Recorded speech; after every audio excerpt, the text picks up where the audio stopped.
heart surgery and, whatever. Letterman was when he went off the air, it was like, it was weird, man. Yeah, it was like, God, man, what?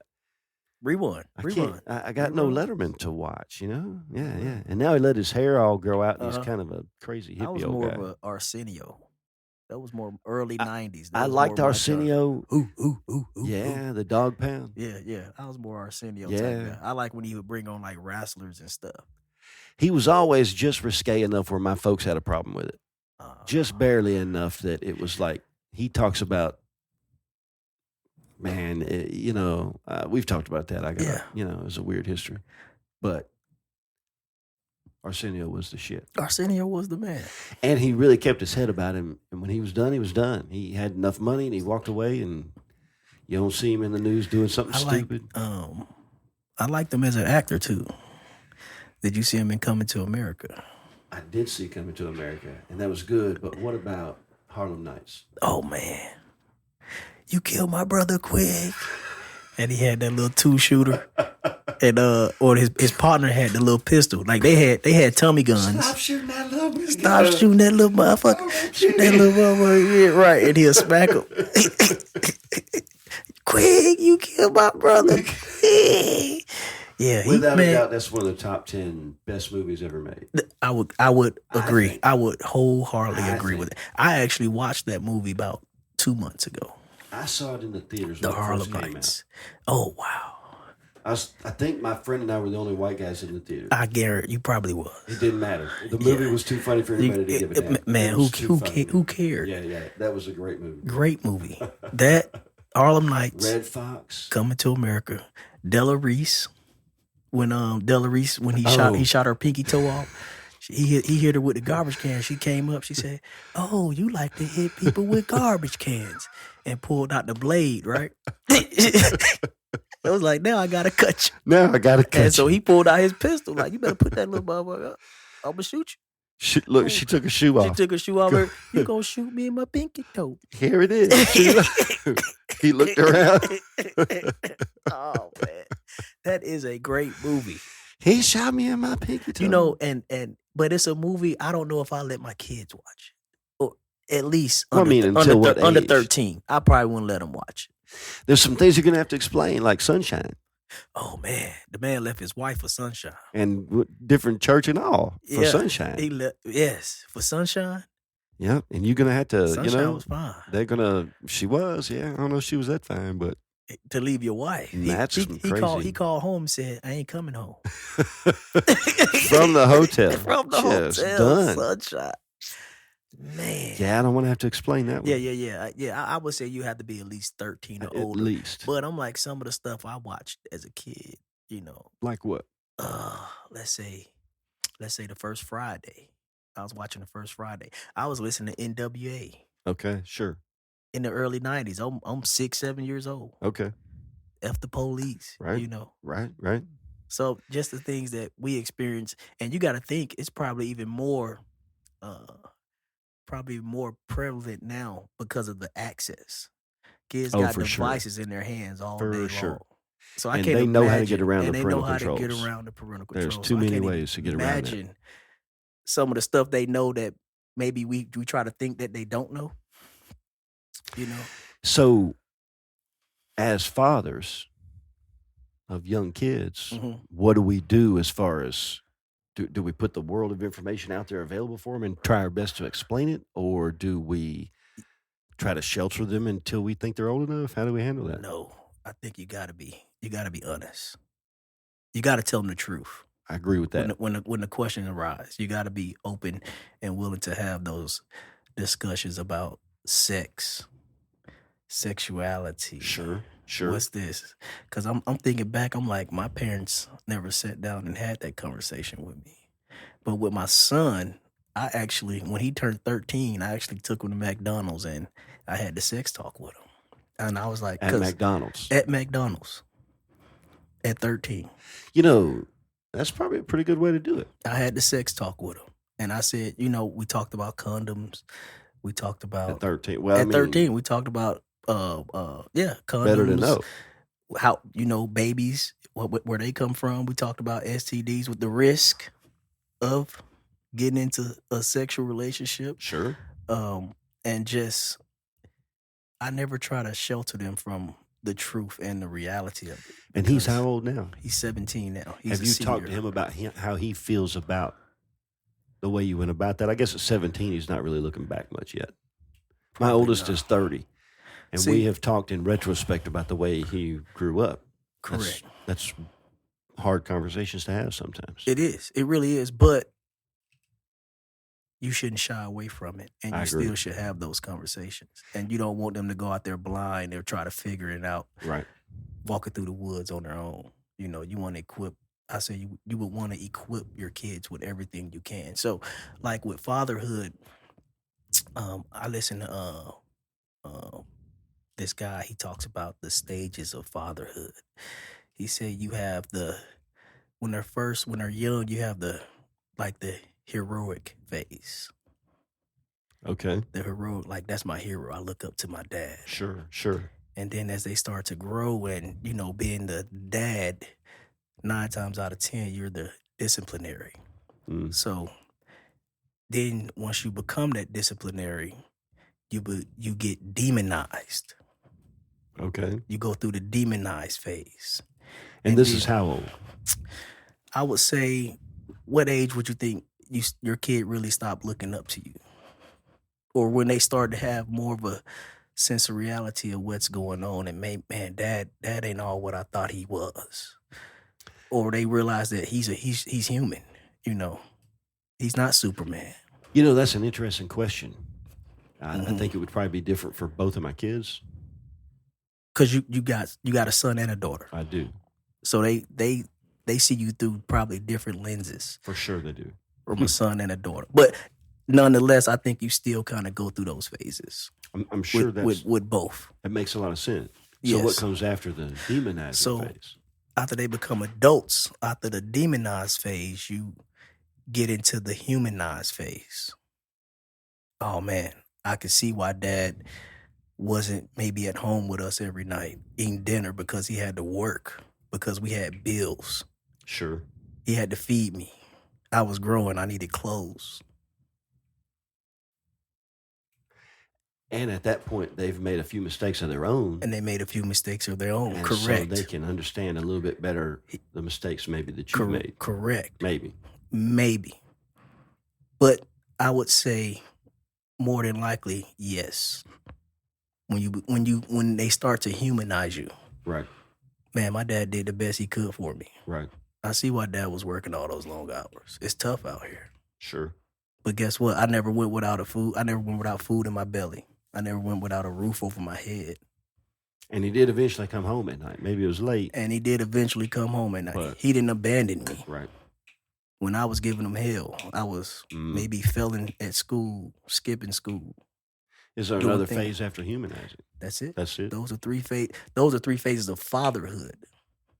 Heroic, demonized, and then humanized. Interesting. And it all comes full circle. But as a father, once you know that and you see whatever phase your kid may be in, just know at the end you will get to that humanized phase where maybe you can sit down and have a discussion about it. Hopefully one day. If the relationship didn't go too far off track. Right. With that kid. We got real deep real fast. Oh, I'm sorry. No.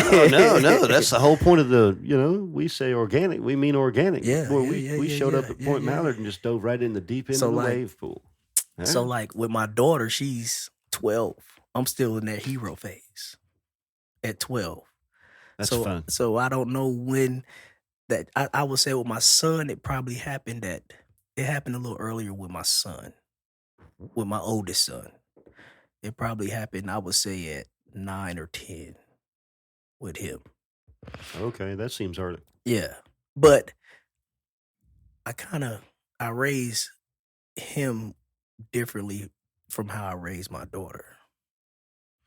You know, I'm for one, it's a 6-year age gap between them. So with him, he was the first. I was still learning.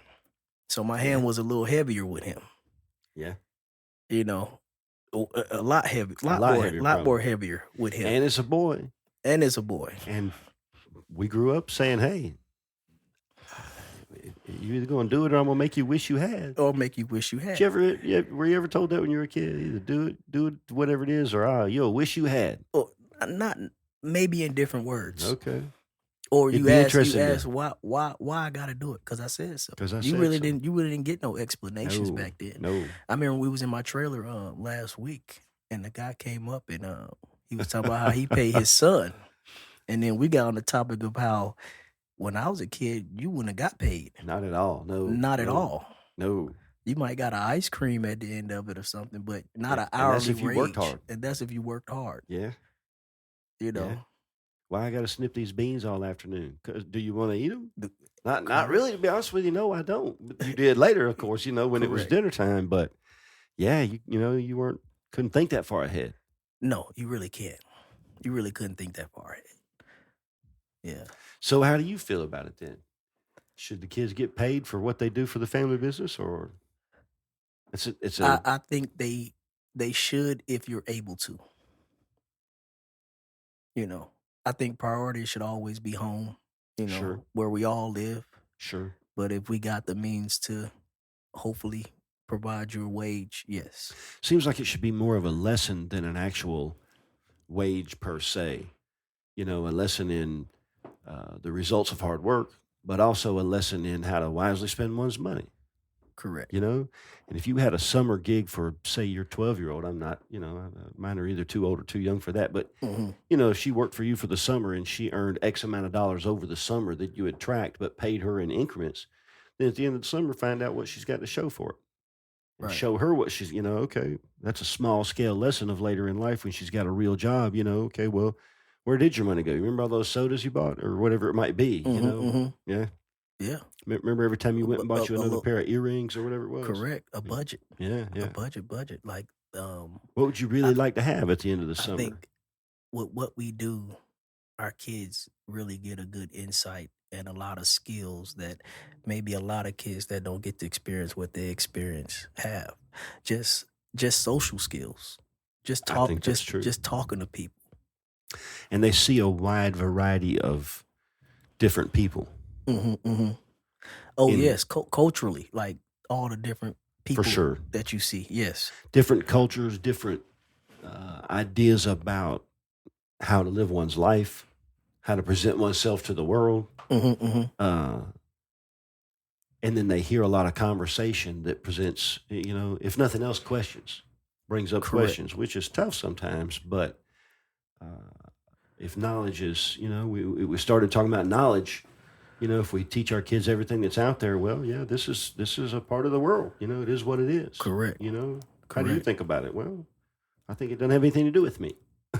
And that's fine. I think it's whatever lifestyle it is that this person has. If you are not whatever it is, religion, politics, whatever else. Okay, well, it's not hurting me. So, and I think if you raise a child to be conscious of people's differences and yet indifferent to them. Does that make sense? Like you can't help but notice someone who practices a different lifestyle than you do, whatever that might mean, whether it's a religious person talking to a non-religious person, somebody of a different race, somebody from a different part of the world that speaks in an accent, whatever it might be. You can't help, it's easy to say, well, I'm colorblind, but not really. Nobody is, to me, the trick is to teach our kids to be indifferent to those differences when they're talking to somebody that they want to get something from. If that makes sense. It'll make total sense. Total sense. And I think exposing them in the arena that we're exposing them in, it gives them a sense of freedom. It gives them an opportunity to go around, and we're not always right there with them. Obviously, with my daughter, we still are. But I really knew Leilani before I knew you. You did. I certainly interacted with her more. I mean, you knew where she was, and I knew who you were, and et cetera, et cetera. But you think what, 2020? Was that 2020? I think it was, yeah. So she would have been 7 or 8 at the time. I think she was 8 when I first met her. She'd come over and make a long train. Right. And you'd be like, is she bothering? No, she's all right. Tell you what, if she bothers me, I'll bring her back to you. Okay. Which would be the worst in the world. I don't think I ever had to. Oh man, it's amazing how that really seemed like it was yesterday. It does. And that was 4 years ago. Going on 5. Well, really 5 seasons ago. 4 years, but 5 seasons. But 5 seasons, yeah. But 5 seasons, because this is my 5th season in business. This is my 6th. So yeah. So you was in a year before me. We started in 19, just before the pandemic. It wasn't because of the pandemic. We started really just before we knew about it, but it wasn't the big deal that it became that year. You know? Right. I think quickly. To be kind of fair to the audience of whoever is listening to this, we probably should introduce ourselves and kind of what we do. You know, we kind of flowing like we know. Sure. Maybe the listener out there is probably like, what are they talking about? What season? And if they do know who we are, then there's only going to be a couple of them. You know? Right. It's only going to be a couple. You know, the fact of the matter is, this is our first podcast. It is, correct. And so we are in uncharted waters. That we are. Very uncharted. But kind of what you said about if they know us is only going to be a few, you'll be surprised how many people know us. I think that's probably true. That's very true. You'll be surprised. We do see an awful lot of people. I come across an awful lot of people. So, in what we do. I guess what we're trying to do at this podcast is not necessarily represent a brand per se, but that's part of our lifestyle. What we do is most certainly part of our lifestyle, and that's kind of what we intend to talk about. And we're going to let it evolve as far as what subject matter we bring up. But right. So I guess to go ahead and come full circle, my name is Shane Knox. Shane Knox. And people call me Shane. But my wife and I run a business called Knox Handmade Toys. Yes. We make trains and trucks and airplanes and whatever strikes my fancy out of wood. And we sell them at festivals and craft shows and online and wherever we think we can sell them. Quite frankly, we're pretty open to any kind of new experience if it's a good business experience for us. We've been doing that since 2019, and present day we continue to do that. That's the short intro, anyways. That was very good, by the way. Thank you, sir. That was a very good intro. I'm gonna try to follow it up. That's my first intro. You know, we should have introed each other. Oh, we could have. That would have been a better way. As in, I would have said what you did, and then you would have said what I did. You know what would be interesting?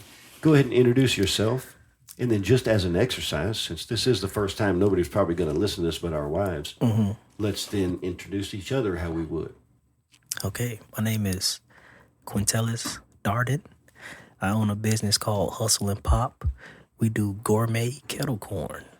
Our number one seller is the kettle corn, which is sugar and salt. That's followed by our caramel. And then we also have a cheddar, a white cheddar. We have a Chicago mix, which is cheddar cheese and caramel. We have a Mid-City mix. That's where me and Shane first met, you know. So That's true. Yeah, our Mid-City mix is white cheddar and caramel. We also do just a Simply Salted, which is my favorite. And that's coming from a guy that pops a lot of popcorn. I didn't know that. The Simply Salted The Simply Salted. It's delicious. You got two brand new flavors, don't you? I do have 2 brand new flavors. I have a bacon cheddar cheese and a sour cream and chive. Very good. My daughter was tearing up that bacon cheddar cheese yesterday. Okay, she got herself. Oh, she got handfuls of it. She would bring me the bag and then look up at me expectantly, like, open the bag, Daddy, I'm supposed to get me some of that. Yeah. She's 13 months old, for people that don't know, my youngest. That's amazing. And she loved that cheddar bacon popcorn. I'm glad she can come get it whenever she wants. She's a popcorn eater I can anyway, see. so.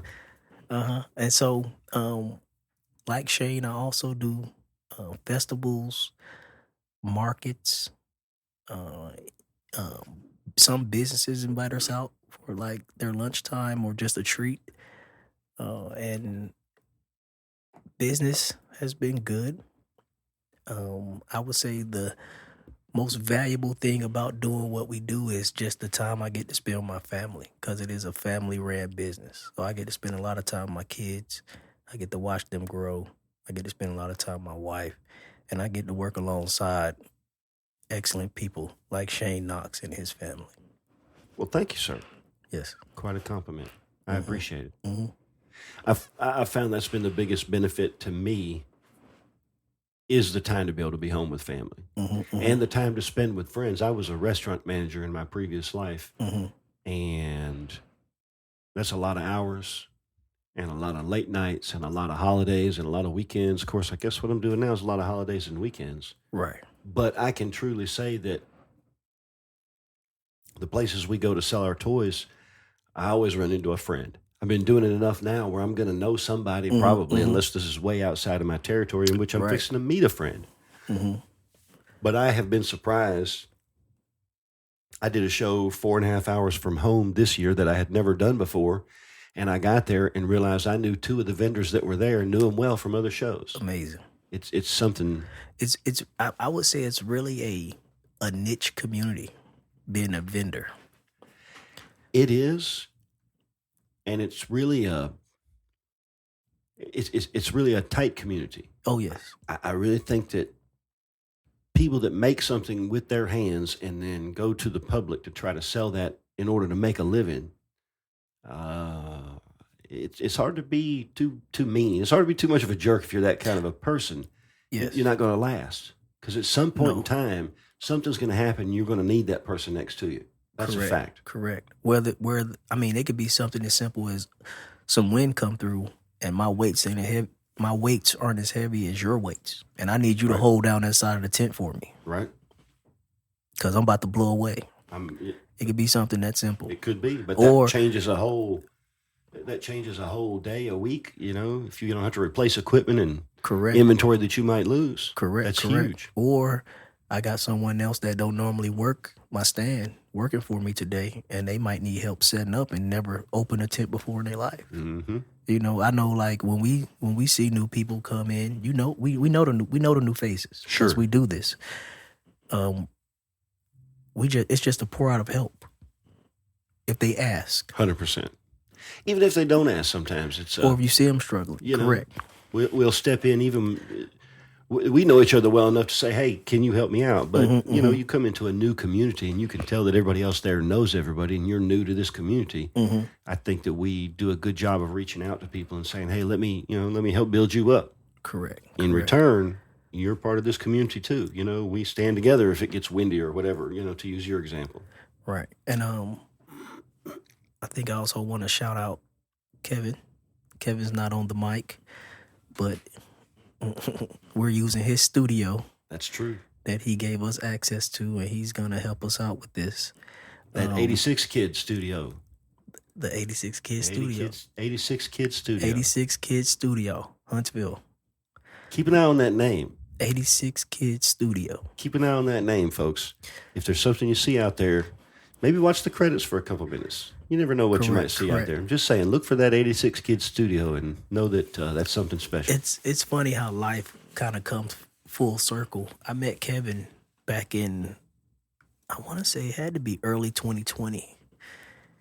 I want to say early 2020, maybe like the beginning of spring, beginning of summer. Kevin was walking through my neighborhood selling AT&T. He was trying to get AT&T contracts. And so I just had got my kettle. I just had got my popcorn kettle. So not to interrupt you, but this is full circle for me. This is full circle. Because I've heard the stories from Kevin about when he had his company, and now I'm hearing it from another side. So this is fascinating. You're hearing it from another side. Go ahead. And now, so he's walking through the neighborhood, big smile on his face, just when he walked up to you, just made you smile, And I'm out there, I'm trying to figure out this kettle. I had just got it. I don't even think I had it a week, and I'm out there practicing making batches. I burned some, I got a lot of burnt pieces, but I was dialing in my recipes and dialing in my procedures and my process. And so, of course, I want people to try my product. So who else to give my product to? The guy trying to sell me something. He certainly can't say no. Yeah, he certainly can't. So he's got to eat it and like it no matter what. Correct. Yeah, he probably lied to me. I don't know, but no, he's not that type of guy. But so I give him the product, and of course, it got some burnt pieces in there because I'm still trying to figure out what's going on and how to operate this machine. Sure, I'm cooking with 500 degrees. and you start to mix oil, sugar, and kernels at 500 degrees, it can go array real quick. I can only imagine. You can burn some stuff up real fast. But needless to say, I give Kevin my product. He liked it, and then he also extended let's say an olive branch, because he was doing fundraisers at the time. I want to say like car show fundraisers, and he was like, "Hey, I got this car show fundraisers that I'm doing. You more than welcome to come out and sell your product." Oh, okay. I never followed up with it, but he did offer that to me. Sure, And sure. he just met me. That sounds typical, though. Yes, that sounds that's typical. the type of guy Kevin is. I agree. Yep. And now I'm sitting in his studio 4 or 5 years later. Who'd have thunk it? Who would have thunk it? I mean, a random neighborhood, random guys. And that's crazy that you guys met there and then eventually both became vendors. Kevin's wife is the vendor, but Correct. yeah, over at Mid City. Yes. Wow. It's a small world. But it is a small world, but I think also like-minded people tend to congregate towards like-minded people. I do think there's something about that. Like the law of attraction. Maybe. Yeah. Sometimes that's good and sometimes that's bad. If it's an echo chamber for bad ideas, then you need to branch out and meet some new friends. But at the same time, I think that birds of a feather flock together, or whatever. Yeah. Hey, who knows? One way or another, here we are in that 86 kid studio in downtown Huntsville, Alabama. Downtown Huntsville, Alabama. And it's a beautiful studio, by the way. It is a beautiful studio. It really is. I'm going to come down here and sing in it again. So, what are we calling this joint that we're doing, as it were? Was it Spike Lee always calls his projects joints? Why is that? A Spike Lee joint. You always see that on the credits. Joint. I don't know why that is. You know what? I was playing with some names. I was like, Vendor Talk. That's kind of Vendors of Huntsville, Coalition. I don't know. I just been I haven't really dialed nothing in. I did come up with a just a name for myself, and I kind of told it to you. And I think I like it. And so my personal name, I want to be called Q the Message or Q the Messenger. I don't know if I want to just be the message or the messenger just yet. Interesting. Messenger. It's a subtle change, a subtle difference, but it's there. But it's there. Q the Messenger or Q the Message, personally. But from just the podcast itself, what we could call it, I think I want to incorporate. So my personal vote is Q the Message, just for the record, right? Q the Message. We're on the record. Q the Message. Q the on the message. record. Q That's the what message. I think. Okay. But you do it how you want to do it. Anyways, you said you had an idea, because I got nothing but dumb ideas. I'm just going to be real honest. I know you threw out Real Talk. Yeah, and then I looked that up, and there's at least one other podcast called that. Okay, so I was trying to think of something with talk in it, like Vendors Talk of Huntsville. Could be, yeah. But if somebody in California listens to this, they don't know where Huntsville is or anything about it. Yeah, you would think. We could say North Alabama. North Alabama. Guys Talk, North Alabama. I mean, it's out. It's open. It's open. Wow. Ooh. Hello. I sounded a little bit like Rocky Balboa right there. Hey, yo, Adrian. Man, I had an idea too, and it messed it up. Let's see. What was I going to say? Vendor speak. Okay, hold on. I'm finna go to my phone. This is the first time. I actually took some notes. I took some notes on some names. Right. So let me see. Can I pull those up? I meant to bring a pad, and I was going to write down notes as we talk. But now I think that might be too distracting, at least till I learn how to use this microphone. Or at least be more comfortable with it. Okay, let me find what I'm looking for.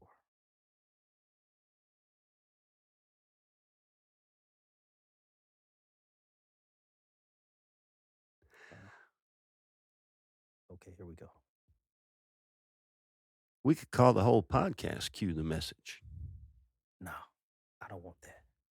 I don't know. So I got. That's not bad the more I think about it. So listen to me. I got Vendors Voices of Huntsville. Okay. Too long, maybe. Huntsville Vendor Voices. That just took the out of it. Then I got Vendor Life in Huntsville. Then I got Southern Hustle, Popcorn and Toys. Southern Hustle. Southern Hustle, Popcorn and Toys. Or we can say Kettle Corn and Toys. Then I got Life Behind the Stand, or the Vendor Chronicles. I kind of like that, the Vendor Chronicles. This guy did his research. I'm feeling kind of bad now. I said, I'm going to come in. The Vendor Chronicles. The Vendor Chronicles. Vendor Chronicles. That's not bad, really. That's kind of got a ring to it. The Vendor Chronicles. Or just Vendor Chronicles. Be like Facebook and take the off. Yeah, Vendor Chronicles. Vendor Chronicles. What you think? That one rings to me. I like Vendor Chronicles. I like Vendor Voices. Vendor Voices. Vendor Chronicles. Vendor Chronicles. We're going to have to go to some great big shows together and document the experience and put it on here. Mm-hmm. You know, like, okay, what's the biggest festival you can think of in the United States? Correct. I don't know what it would be. I don't know. Vendor Chronicles. Vendor Chronicles.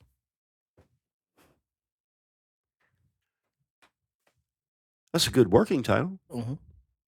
Okay. All right. So for the moment, Vendor the working Chronicles. title is Vendor Chronicles. Vendor Chronicles. On episode 2, it's a cliffhanger. We'll talk again about whether we, after having thought about it, whether we think Vendor Chronicles is good or whether we move on to something different. Correct. But for the moment, Vendor Chronicles. Vendor Chronicles. I like it. So, Vendor Chronicles it is.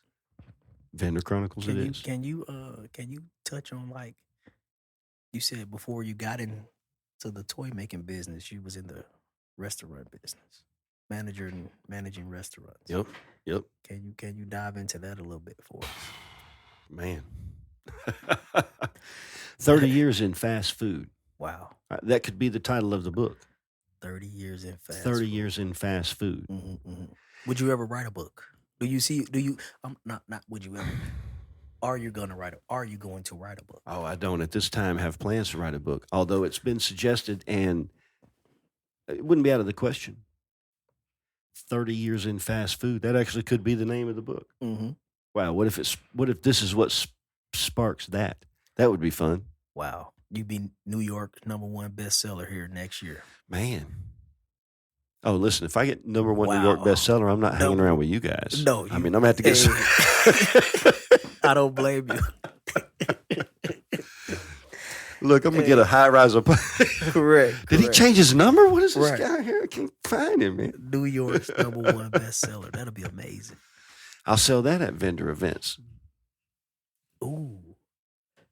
I know a guy he was a big-time football player, played for Alabama, and then he went on to play for the Cowboys. He won the national championships at Alabama. He won the high school state championships, then won the national championships with Alabama.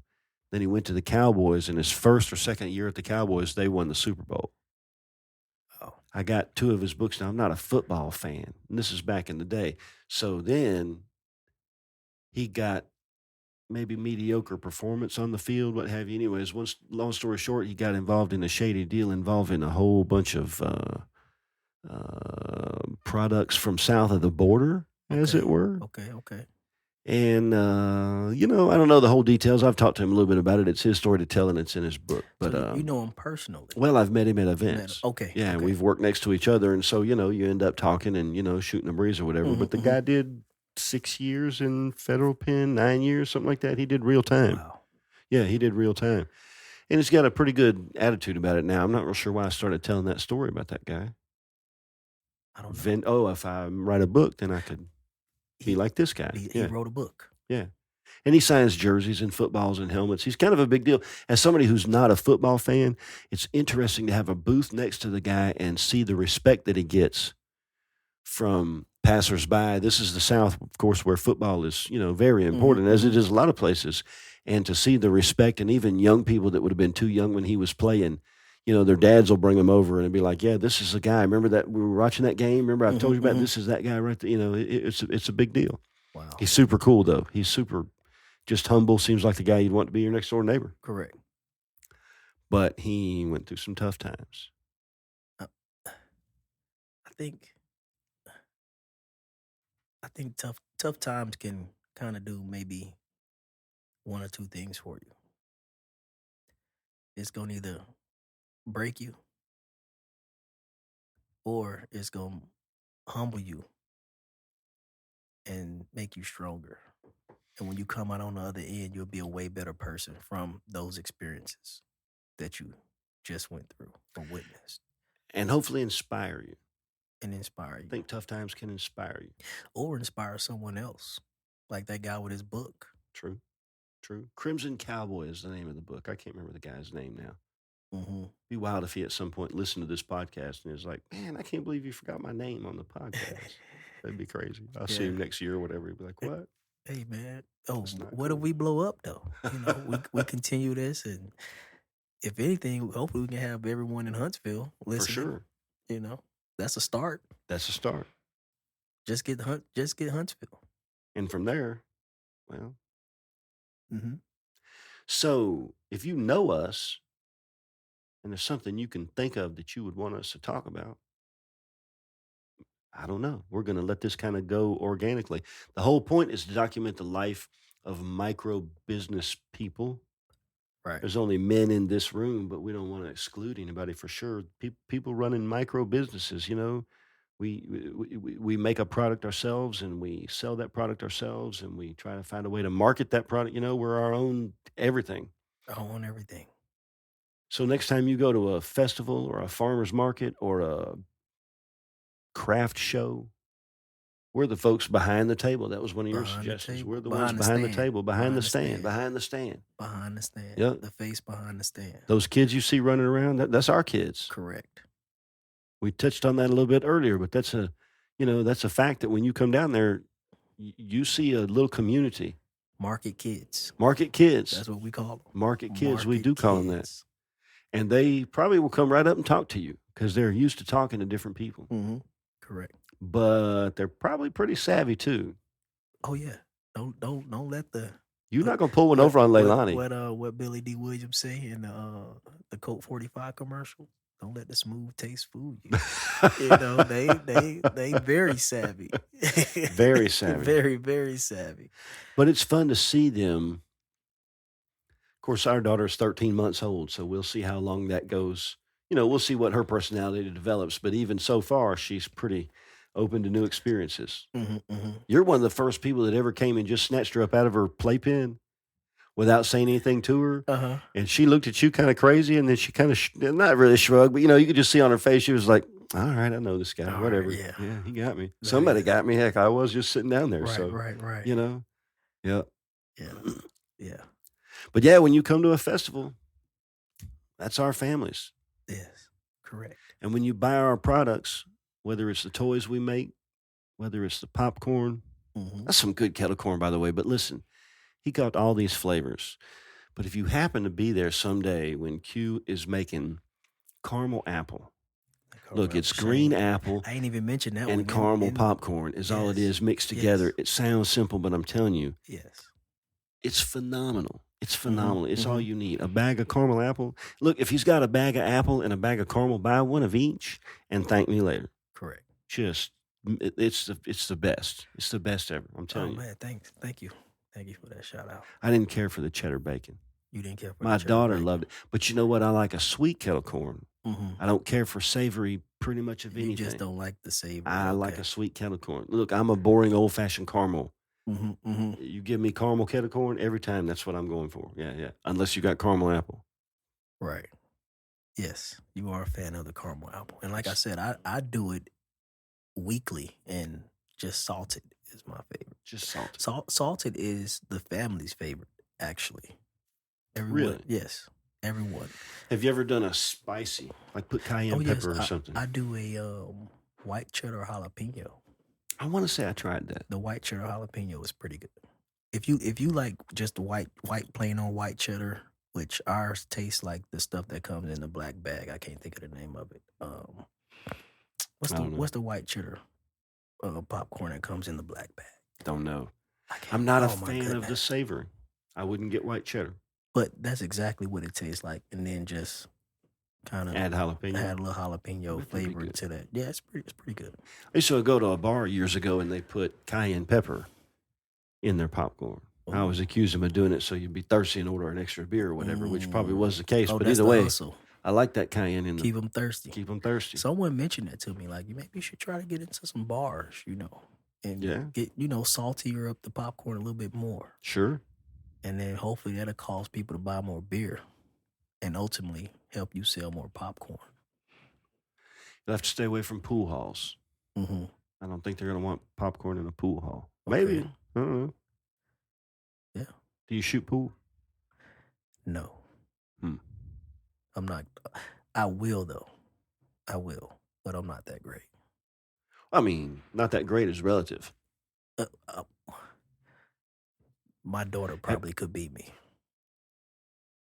Have you ever won money playing pool? Never. I wouldn't even be bold enough to bet money playing pool. Understood. Okay. Yeah. I like to play pool. See? Maybe you could show me some tricks. Okay.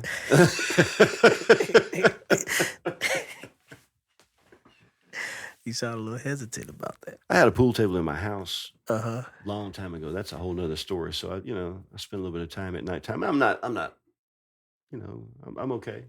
I'm not going to be embarrassed on a pool table. Yeah. I'm not great, but I'm not going to be embarrassed. That's exactly what a hustler would say. Yeah. I've made a couple of dollars playing pool. Not a lot, but, back in the day. Okay. You want to know where's the best place to play pool? I don't know if I should say this on this. I guess we could edit it out if we wanted to. Is it here locally?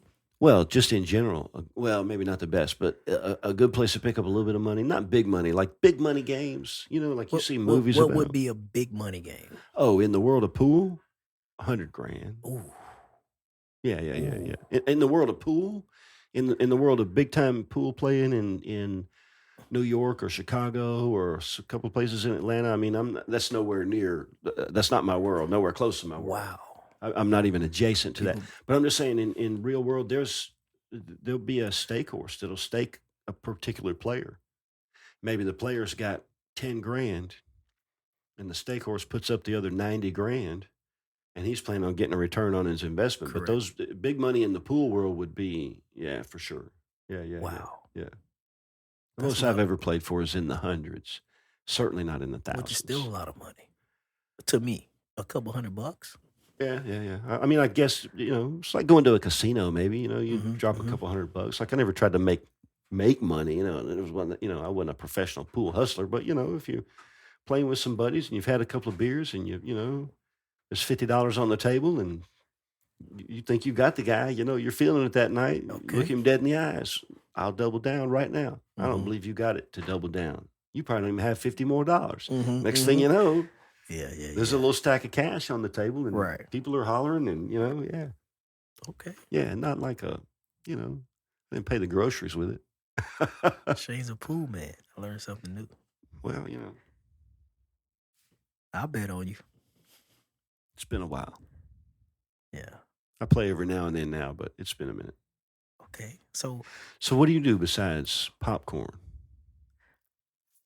You're a family man for one thing, and I know that takes a lot of your time. That takes up a lot of time. Sure. But I work. If you do it right, it does. I work in the garage. I work on motorcycles. Yes. I knew you had an interest in motorcycles, but I didn't know you. Okay. Yes. I'm at the point where I like to work on them more than I like to ride them. You do know I have motorcycles. Yes, I do. Okay. I think that's a common denominator between us that we probably don't really talk about a whole lot. We've never really talked about bikes. I don't have any street bikes at the moment because I've been kind of focusing on like more the off-road okay motorcycle aspect. Sure. So like I got I got 2 dirt bikes and a 4-wheeler right now. Okay. And they're race bikes. Nice. So I got a YZ85 that my son just blew up. I fixed it. Okay. Rode it for about 2 weeks. I should have went a little bit more heavier on the oil ratio because it's a 2-stroke. Mm-hmm. The way he was riding, I should have went heavier on the oil. You know me, I'm just putting around, but he's Sure. wide open. He's opening it up. Yeah, he's he's wide- 17. Yeah, he's 17. He's wide open. So And a YZ85 will move. oh, I would guarantee it's 6 gears, and I would say Mm. it does every bit of 70 miles an hour. It's really fast on the dirt. Really fast on a dirt It's bike. really fast on a dirt bike. Yes. And that's a fairly small bike too, so that And makes it's it a even fairly faster. small. Yes. Yeah. It's every bit of 70 miles an hour in 6 gear wide open. That's moving on. That's moving. And so I also have a YZ125. Oh, wow. Okay. That's my personal bike. That's one I wouldn't sell. Most of them Sure. I do it as a hobby to fix and sell. Okay. The 125, I've been working on that bike for probably 3 years. Okay. That's the one you're going to hang on to. That's the one I'm going to hang on to. Okay. And I also have a YFC 450, which is the race quad. Mm-hmm. Now those are monster bikes. I was going to say that's a big boy. That's a big boy. Yeah. Those are race quads. And So what do you do with it? You just go out and find trails? That's not really a trail. Like I said, I've gotten to the point to where I'd rather work on them than fix them. Not I would rather, but I like working on them. Okay. Sure. I like working in the garage more so than riding. Right. So much. You get to a certain point where you start evaluating what are the consequences of being out there? Oh, yes. The consequences of riding. There was a time when, well, first of all, as a micro business person, one of the things I don't have is access to corporate health care. Mm-hmm. I do not have short-term disability. And Right. I do not have an automatic direct deposit. Mm-hmm. Mm-hmm. And those are Correct. 3 things that are, if something happens to me and I can't work for 6 weeks, my family's in a bad spot. Right. There was a time when 6 weeks would have been a huge inconvenience, but financially it wouldn't have been the toll that it would be now. And that's a consideration. I'm also quite a bit older than you are. Mm-hmm. And I don't heal as fast as I once did. Mm-hmm. Like I'm not one of those old guys on the porch. I'm about beat up. No, I'm doing all right. For an old guy my age. But you do think about, well, if something does happen, what am how am I going to recover from this? Right. Will I recover from this? Correct. So my first bike was a Suzuki Gixxer 750. It was a 2003, I want to say. Your first bike was an 03 750. Gixxer 750. And this would have been 2008. So at the time, that bike would have been 5 years old. At the time, that was my first bike. That's a lot of bike for your first bike. That was a whole lot of bike. Why was that your what were you thinking? Because that's a bad bike and I'm gonna get it. Because it wasn't a 600 and it wasn't a 1000. Okay. It was right in the middle. It's basically the power of a 1000 on the weight of a 600. I'm sure you figured that out pretty quick. Yes, basically. So that was my first bike. And then my second bike was a Gixxer 1000. And it was a beautiful bike. Oh, beautiful bike. What year was it? It was a 04. Okay. It was a 04 1000. You still see those on the street to this day. Sure. But the guy I bought it from was a broke college kid. He just needed some money. He was strapped for cash. I bought the bike for $4,000. $4,000. That would have been 2010 maybe. I bought the bike for $4,000. It was a 04. So the 6-year-old bike. I could probably, if I had that bike today, I could probably still sell that bike for $4,000 or $5,000 easily. Today. Oh, sure, in good shape. 100%. Yes, it was a beautiful bike. He had put some chrome wheels on it, like custom wheels. It was that black, red, and white paint scheme. Oh, I know the one you're talking about. Just a very beautiful bike. I owned it for about a year, and every time I would get on that bike, I would tell myself, "Don't speed," because you're trying not to go fast. You're not trying to go fast. You're trying not to go fast. That's true. When you start getting up in those people levels. don't realize that, but when you ride something that fast, yes, the goal is, let me see if I can keep this down. Correct. It's like holding back a big dog. It's like going for a walk with a dog that's big as you are. Correct. And trying to hold it back. So I would have this motto: don't speed, don't speed, don't speed. When I get on that bike, and so like I said, I kept it for about a year. And then it came to the point where I was like, I got to get rid of this thing. Because if not, I'm going to kill myself. I had it up to the fastest I've been was about 186. And Yeah, I that's think, going to be the limiter on that bike. yeah, I was about 186, and I think I still had a little throttle left, a little throttle left at 186. You probably And had some throttle left, but it would have. I don't know if It it was would have catching went the rev faster. limiter. Correct. Yeah. You probably, you're talking about the 1000, right? The 1000, yes. Yeah. Correct. Yeah. And so I ended up selling that bike, and I laid it down once. I laid it down going real slow though. That's always embarrassing. I rode it during the wintertime. Yep. And so after a snowstorm, it was like a week later, they still had a lot of gravel from treatment on the streets. Right. And I was in school at the time. And so I was like, my school was on like 5 minutes away. It was a day where it was like 45 degrees. I'm just going to go slow. Yeah, I was like, it's 45 outside. I can throw my jacket on 5 minutes away, get the, stretch the legs on the bike a little bit. Right. I'm turning into my school parking lot. I hit this little patch of gravel. It was like I hit ice. Mm-hmm. It happened so quick. You don't even know it till you're down. You don't even know it till you're down. And if it wasn't cold, I would have had on just a bucket, a brain bucket. Oh. If it wasn't cold, I had my full face on this Okay. day. And so when I laid it down, my chin smacked the asphalt and I slid. And I'm only doing maybe 15 miles an hour. Yeah, I'm not even going fast. Sliding on asphalt at 15 is... With my chin. Yeah, with your chin. That's no joke. So what if I didn't have that helmet on? You'd be a lot uglier. I'd be a whole lot uglier. A lot uglier, man. You'd have like a whole kind of a sideways. And like I said, that's only doing 15 miles an hour. Yeah. I can't imagine if you're doing 60, 70 miles an hour and you go down. So for the last 10 years or so of my employment career, I rode a Hayabusa as my daily driver to my restaurant, back and forth. That was I rode it to professional conferences, took it to the beach. Like I knew people that knew me that didn't know whether or not I even owned a car because I never rode anything but that Hayabusa everywhere I went.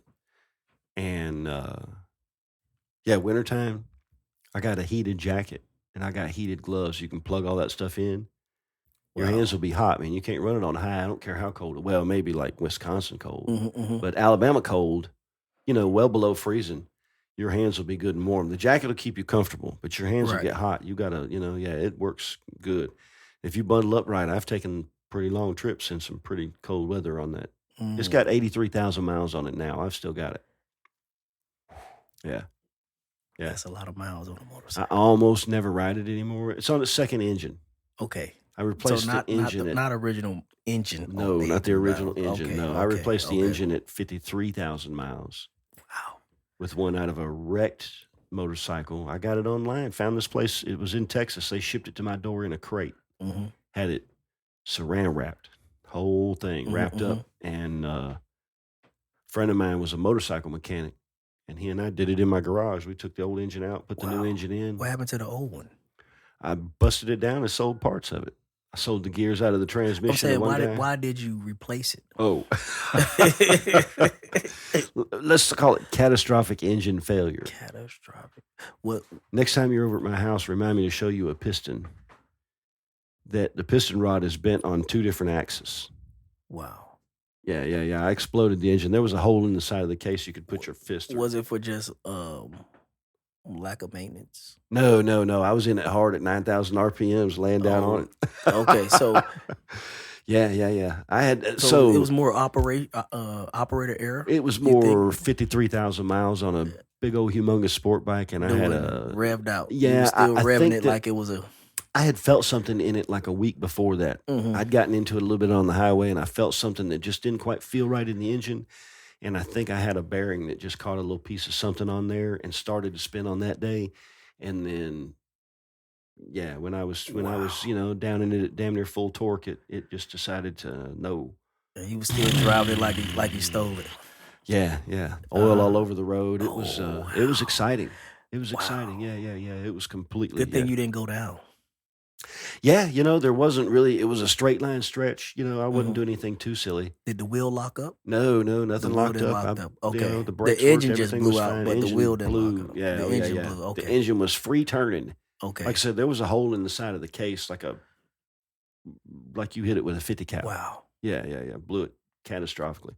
But we put another engine in it, and couple weeks later, I was back on the road. Wide open. Yeah. Wide open. That's one of the reasons why I've kind of put it down. You know, it was there was a time when it was that was my therapist's office. Oh, it is.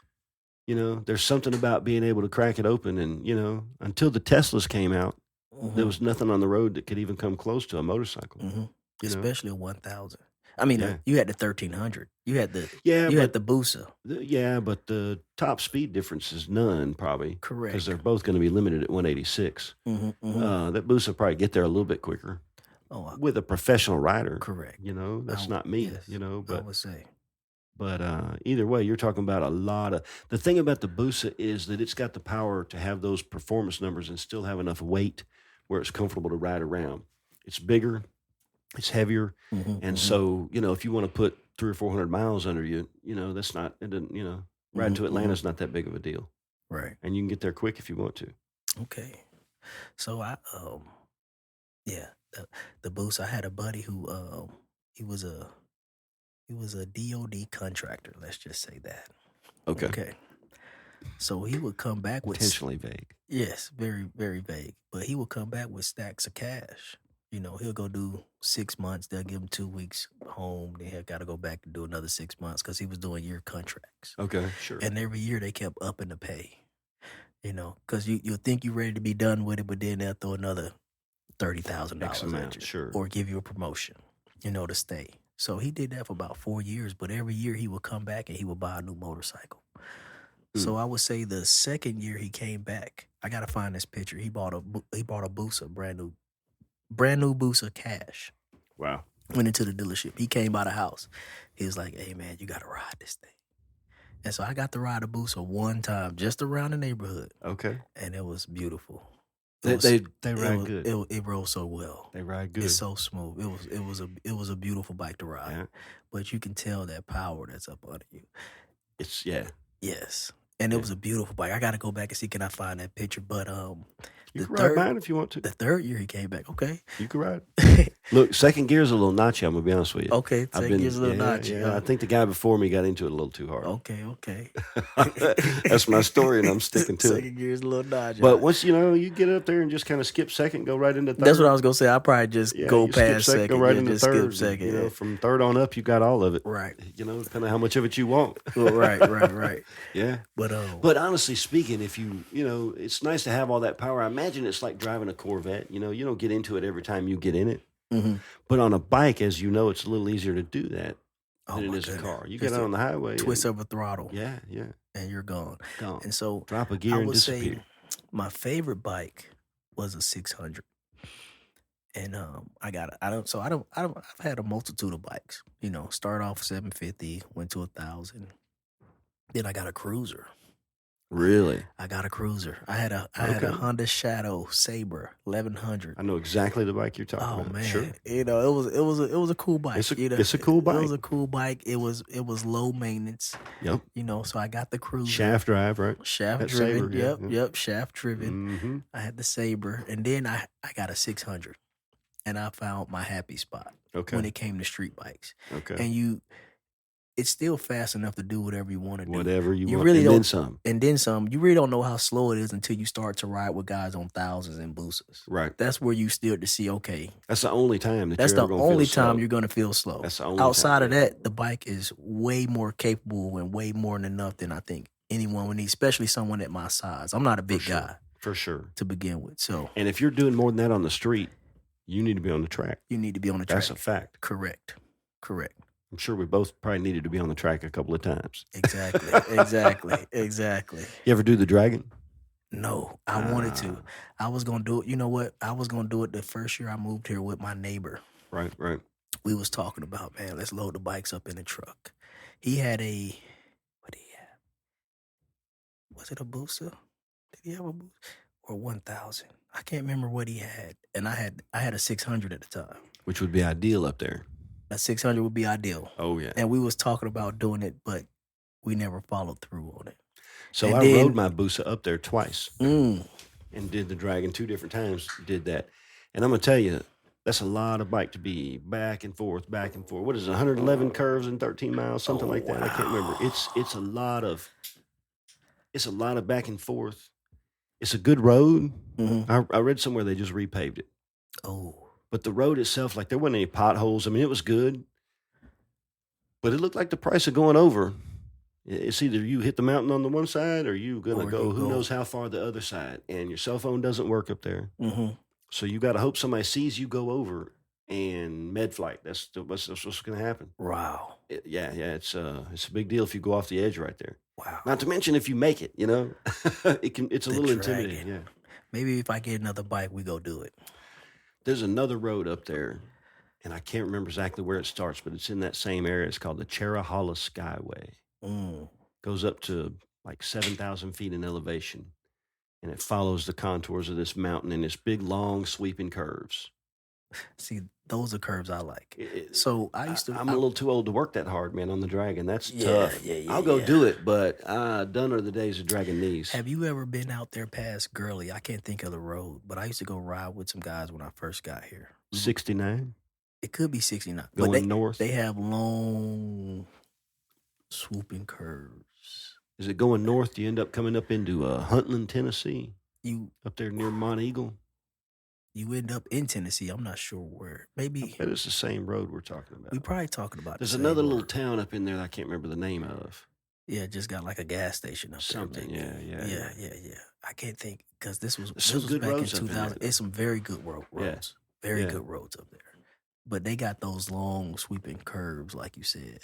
That's a nice little ride too. If you take that up north and then work your way over to Mont Eagle, it's like it's like a Cracker Barrel, but like if just Grandpa was going to make him a restaurant similar to Cracker Barrel and put it up there, Uncle Jim's Trading Post or something. I can't remember what it's called. Okay. But it's kind of just like you're taking a motorcycle trip, have your wife on back and take a little ride. She didn't like it. Really? Yeah, she was not comfortable on it. Jessica rode on that Busa with me a good bit. Okay. Well, and see, then we bought a bike for Jessica to learn on. Ooh. And she did, a little Ninja 250. Nice little bike. It's a good bike. And she learned how to ride on it, and it just didn't stick for her. Some people like to ride, and she did it enough where she was proficient at it, and said, yeah, I'm good. I proved that I can, and that's as far as I really want to go with it. Okay. So that little 250 is fun to ride. Oh yeah. Now you got to get it wound out to get anything out of it. I took my motorcycle license on a 250. Okay. It was a Cruiser 250 though. I can't think of what it was, but there were some little 250s. Little Rebel 250. A Rebel 250. Little Honda Rebel 250. Honda Rebel 250. That's exactly what it is. I used to have this guy that worked for me, and he had a Honda Rebel 250, and he rode that thing all the way to Ohio to see his relatives and rode it back again. That tiny little 250. What you think it do? 60 miles an hour? Man, 65? I don't know, but it would take forever to get there. I rode it one time. Of course, I was used to that Busa. But it just seems like I couldn't even get it out of its own way. Oh, yeah. He rode that thing. To be on the highway on that. He was a bit chunky too, man. He rode that thing all the way to Ohio. Yeah, he did. Hey, he did. Tell the truth. I'm telling you, man.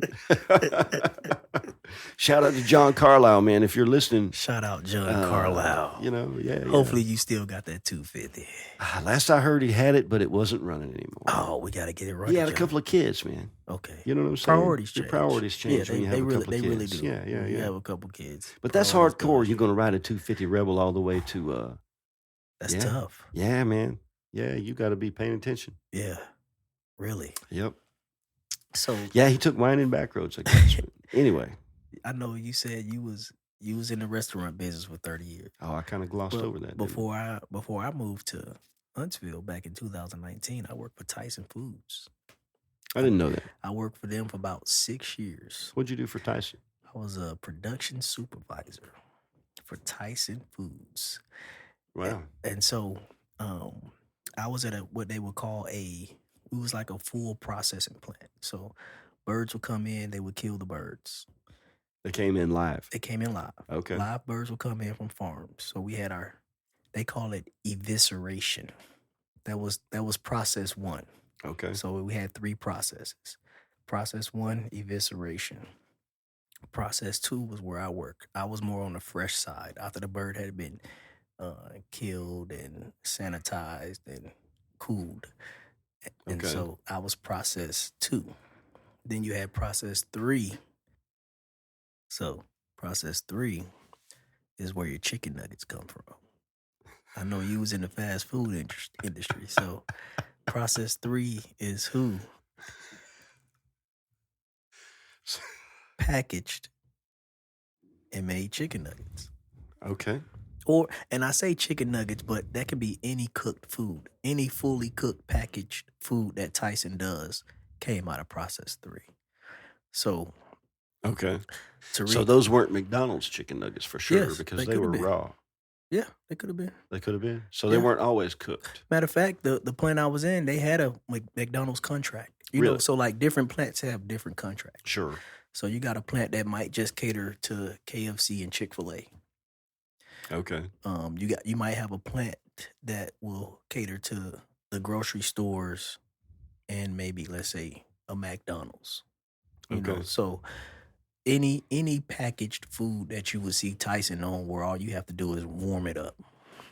You know. Okay. So that was a Process 3. But like back to what I was saying, I worked in Process 2, which would have been more just the fresh side. Like, so where you would see your chicken wings in a package uncooked. Okay. Or you see your drums in a package. Like what you buy at the grocery store. Like what you would buy at the grocery store to cook for yourself. That was more the fresh side. But so that's what I did before we came to Huntsville. And being in that industry, people ask, do you still eat chicken? Because you saw all sides of it, the good, the bad, and the dirty. Sure. And you saw the chemicals that they use for sanitation and to control bacteria. On the birds themselves. So the birds, they come into evisceration. They come in on this belt in this room that's dark. They just have black lights because it calms the birds down. Okay. When you send them into this dark room, they can't see the black lights at all, probably. Probably can't. But I just know it just makes them calm. Okay. And so you have, just say we're standing at this table with this belt. We're facing each other. You got people on that end, on that side, and I'm on this side. And so they're grabbing these chickens and they're flipping them upside down and they're hanging them in these shackles that look like a W. So imagine like how a W is made, come down and come up in the middle. Okay. So like the opening are wide, then it gets narrow as it gets down to the points of the W. Okay. And so you ever seen chicken feet? You know, you stick the feet in the opening and then you push them down. That's the evisceration. So they get hung on this line upside down. Then they go through what we would call the kill tunnel. The kill tunnel is just this, basically a saw that their dangling heads go through. Oh, wow.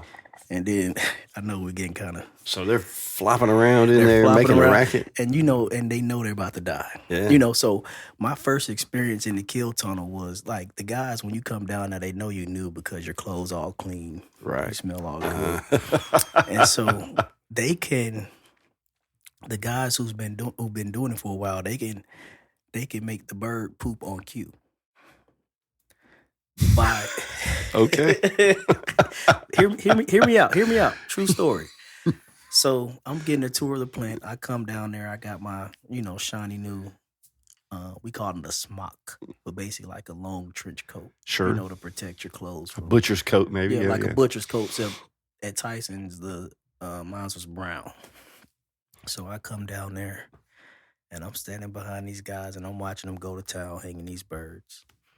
And I see the guys kind of, look over at each other, kind of give them like an elbow laugh, and, and I'm standing behind them. So I can't really see their face, but I can just tell by their body language that they up to something. Something's up. So I'm standing there, I'm like, man, look at these guys, man, they good. You got some guys that can one hand the birds. They grabbing one bird with their left hand, one bird with their right hand. They hanging two shackles at once. They doing their thing. So one guy, he look over at his other guy, give him the elbow kind of smile. He grabbed like probably the biggest bird on the table and he throw it in the shackle. And when he put it in the shackle, they kind of let gravity do a lot of the work when it comes to jamming the birds down. Right. But on this particular bird, he got it by both legs and he put it in there and he kind of, lean his body to the left and he jams the bird down like yank. yank him down in the shackle to where he bottomed out in the W's. Okay. But when he yanked that bird down, it put pressure on him because the birds come in full. Right. Okay. The farmer gets paid by weight. So he wants to feed the bird. He wants the birds full when they come into the plant because he gets paid by weight. So they come in with a belly full of bird feed, basically. And so when he yanked that bird down into those W's and kind of, leaned over to his left, he had the poop chute aimed at me. It sprayed me from my forehead. Listen to me. I'm telling you, this was my first experience. At Tyson Foods. At Tyson Foods. The dude sprayed me with bird poop. Fresh bird, hot bird poop. Hit me all in the face, all in the mouth, all my chest, all the way to the ground. That's how full this bird was. Wow. That was your initiation. That was my initiation. So needless to say, I didn't go back in evisceration.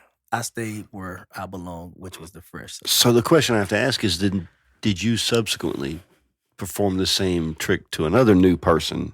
No, because I didn't work in evisceration. Or something the equivalent? No, never. Not a hazing, not a... Never. I was a production supervisor, so I was more of a managerial role. Sure. So I had to have a air of professionalism that a lot of let's say your normal layman. Practical jokes would be frowned upon. Well, for me, sure.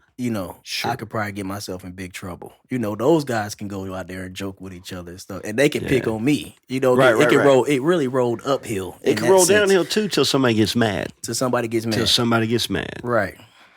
And then, what's that old? It's all fun and games until somebody gets mad. Until somebody goes to HR. There you go. It's all fun and games until somebody goes to HR. Horse play is fool's play. Yep. But so it's a lot I can go with this story. So once the birds leave evisceration, and I'm finna wrap it up. So they come to me on the fresh side. So, but before they get to the fresh side,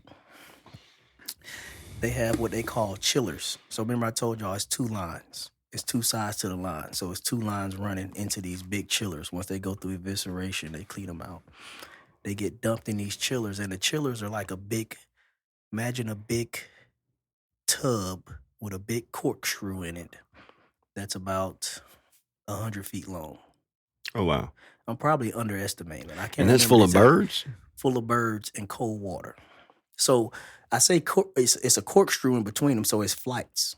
So the first flight, let's say you can set the timer. So let's say you want each bird to spend 5 minutes in each flight as it turns slowly. You get what I'm saying? And as it goes through this chiller, which is, let's say, mostly water, but it's water that is that they add chlorine and they add this acid called PPA. I can't remember what the PPA stand for. Whoever's listening, you can go look this up. But it basically kills bacteria. So the goal of the chiller is to kill bacteria, get the bird temperatures down, because chickens run hot. Right. Get the temperature down, and to tenderize the bird to where it absorbs water. It absorbs this chemical that's in the chiller, because as the bird's going through these chillers, it's getting tenderized as well. It's bumping up against other birds. It's bumping up against the size of the machine. It's bumping up against the flights. So let's say you put a bird at the end of the chiller. Let's say that bird weighs, 6 pounds, 6-7 pounds going in. Sure. It can easily come out at 10, 12 pounds. Wow. So what a lot of people would say is Tyson sells a lot of water because everything's by weight. Sure. So you want to so once that bird come out the chiller, you want to get it processed in a box as quick as it can, because as long as that bird's out of that chiller, it's leaking. Right. Oh, okay. It's leaking. When it's leaking free money, basically. Right. So the goal is... That's why that little pad under the chicken's always soggy. Yes. It's all that excess water. It's water. They sell a lot of water. Tyson sells a lot of water to his consumers because everything's by weight. Right. Why would you not? Just like the farmer making sure the birds are full when they come to... When they come to the plant. Exactly. So I have a suggestion. Okay. Let's leave a cliffhanger. Leave a cliffhanger. I want to know what was the catalyst for you leaving that world and moving into what you do now. Okay. Why did you quit Tyson? That's Because you could have come here and worked at Tyson or probably anywhere. Correct. Or a lot of different places if change was the point. Correct. So next week on Vendor Chronicles, Q tells the story of why he left Tyson. Yes. Moved to Huntsville, Alabama, and started his own micro business. Yes. Stay tuned. Stay tuned. It's a cliffhanger. It's a thriller. Dun, dun, dun, dun. I wouldn't say that. My story's not that interesting. But you know what? Everybody's story is interesting. I'll be more than willing to share. I got a lot of chicken stories. But you moved. I could tell chicken stories. But geographically. Some fun. Quit a stable job. Correct. Made a whole lot of different changes. Correct. And with a family. Yes. 2 young children, right? Did your son move with you here or no? Yeah. My son and my daughter, Leilani for sure. Leilani and my oldest, they came with us. Yeah. Big geographical move. It is. Taking a chance on a new type of business, a new way of, feeding your family, paying the mortgage. Correct. I'm fascinated to hear the story. Correct. In episode 2. Hold on. Before you close out, I wanna leave people with something, and this is something I wanted to share. This is one of the things that at least we got one thing. One of my bullet points. One bullet point discussed. I'm proud of us. I heard this poem the other day. It's called Invictus. I can't remember who the poem is by, but what I do remember about the poem is at the end, and basically he says at the end that he is the master of his fate and the captain of his soul. And the poem is Invictus. Check it out. Master of his fate and the captain of his soul. Who's it by, do you know? I can't remember. But if you Google Invictus, it will definitely come up. I'm going to Google Invictus. So my interpretation of the poem is that it was about basically being free. So in the poem, he kind of tells it's not like a dark story, but like how all the opposition that he faced going through life. Right. But at the end, he's still the master of his fate and the captain of his soul, regardless of what comes his way. That was my interpretation. It's kind of like what we're trying to do now. Exactly. Master of his fate and the captain of his soul. Yes. I am the master of my fate and the captain of my soul. If you can say that honestly, like in the mirror, you know what I'm saying? If you can really tell yourself that you are, that's got to come down to a level of happiness or contentment. And sometimes I guess they're the same, I would say so. Or you could probably be content without being happy. For sure. I would like to be content and happy though. I would too. But contentment is like a baseline. Mm-hmm. I've got to be content with what I have. Regardless. But I have been content with an awful little. Mm-hmm.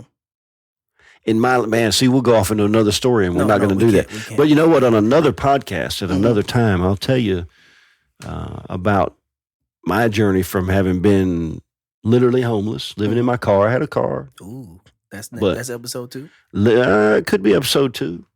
Cool, okay. But I've been everywhere from living in my car to 6-figure income. Right. At a time when a 6-figure income bought a few things. Right. Happiness never was how many things. Living in your car kind of sucks. Mm-hmm. For if you have to, like if you're sleeping in your car for, that's another time. But if you do it for an extended period of time, it sucks. But money's never made the difference for me. It's fun, the things it can buy, but money's never made the difference in happiness. That sounds really corny. Everybody kind of knows that, but yet, if you've lived it and been all the difference, I don't know if billions would make a difference. I don't think so. But I wouldn't mind having a few more. I definitely would. All right, episode 2 coming soon. We're going to count it down. Are we counting it down? What are we doing? We don't have an outro. We don't have an intro yet either. The outro or the intro was just caught us in the middle of a sentence, right? So the outro could just be the same thing. We could be in the middle of talking and you just cut it whenever, I don't know. What do you think? Is that a good way to take it out? It's a good way. I guess we'll talk to you another time.